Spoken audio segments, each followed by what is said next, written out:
This is Tan Win from ELL Ecosystem. In this video, you're going to learn how to structure a student-centered discussion for ELLs. The method is called Harkness Table, and it's a structured discussion that helps students collaborate so they can co-create meaning. This method is designed specifically for middle and high school students, and I've seen it work with primary students, and they call it philosophy with children.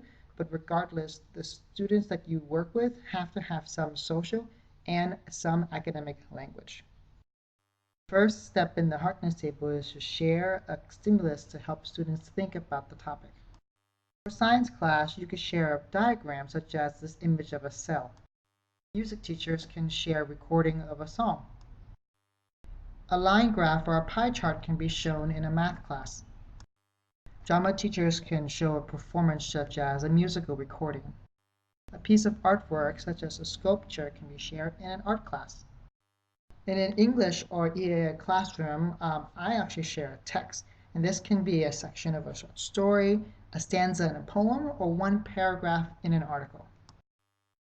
Once my students have looked at the stimulus for 2 to 3 minutes, I have students generate questions, and they do this on a sticky note, one question per sticky note, and I teach them how to write open-ended questions which start with why and how come, and also narrow questions such as who, what, where, when. If I was co-teaching in an art class and the students were having a Harkness table about this image, I might model for them a narrow-ended question, and I might say, what is the person doing in this image? As an example of one question they can write on the sticky note. And then the art teacher might model the open-ended question with why, and she might say, why are the arms and head not visible? Now imagine your students in your classroom with a pile of sticky notes, and they're open-ended and they're closed-ended questions. This is the time when we have students sit in a group in small circle or a whole class, but they have to be sitting in a circle. The reason why it's so important for students to be sitting in a circle facing each other is because they need to see each other's faces. Because when they talk to someone's back of their head, it actually doesn't produce conversation. And these are my students in my first year of teaching in New Orleans. And though I had a small class, I still had students sit in groups of 4, or when they were doing Harkness Table, they can sit in a group of 8, or when it's a really big one, the whole class sat in a big circle. Now that students are sitting in a circle, have students arrange the questions from the broadest to narrowest. This is where the fun begins. This is when students answer the questions, but they just pick one question at a time. They can start from the narrowest question or the broadest question, but it's just asking one question, they pick the question, and they get to answer as a group. This is the hardest part for teachers. It's the hardest part for me. When students are talking about the answer that they've gotten from the question, I sit back and I track the conversation and I allow the conversation to happen, even when it's awkward silences. I actually do have a job, and my job is just to track the conversation. I use this method. I draw a circle and then I draw the students' names where they sit in that circle, and I write down the thinking and sometimes the content that they're saying.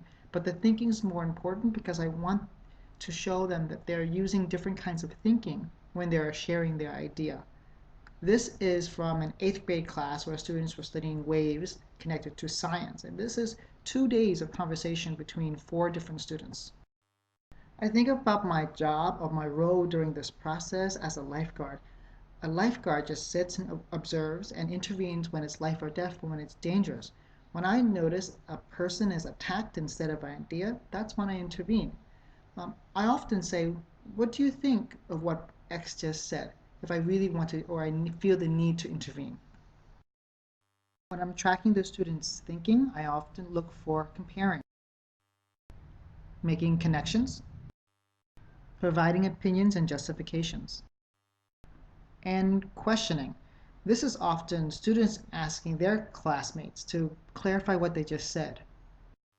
The last step in this process is to ask students to reflect on the language learning they just experienced in the Harkness Table. I often ask, what kind of thinking was used to communicate your ideas? Or I simply might show them the tracker, the piece of paper that I track the conversation, and I might say, what do you notice? And often they'll say, oh, someone talked too much, or oh, someone didn't talk enough. Or they might say, oh, this person interrupted this person a lot. It's a process to allow them to reflect on how they're communicating.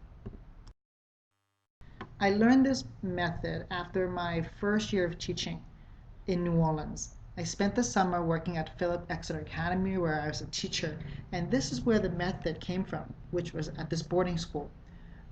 When I was working in New Orleans, I knew how to work with students who struggled with literacy, but I didn't know how to work with the high performers, the kids who were reading novels already at a very proficient level, and the kids who were critical thinkers. So this was my way of honoring and working with them in my class. And I realized that when I offered this method, both the kids with low literacy and high literacy really loved it because it allowed them to think critically. What I also really realized that is that language acquisition or language learning is like an ecosystem. This is because it's the interactions between the different parts of my classroom that made learning possible, or learning language really possible. It's the resources, materials, the structures, and the processes help students learn both social and academic language. These are the 8 components of a language learning ecosystem. And for me, the 4 that I've bolded are the ones that really are inherent in the Harkness Table. The main component of Harkness Table is meaningful interactions because students had to collaborate with each other to co-create meaning, and they interacted with each other through their own questions. And this is what I mean by student-led, because the questions that they created, that they picked, were the ones that were driving the conversation, and I just allow that to happen. I see this video channel as a community resource center. You can be part of the community by suggesting improvements that I can make to this video, telling me how helpful the tutorial was, and also writing about other resources that you'd like me to find out and I can put on the channel for subscribers.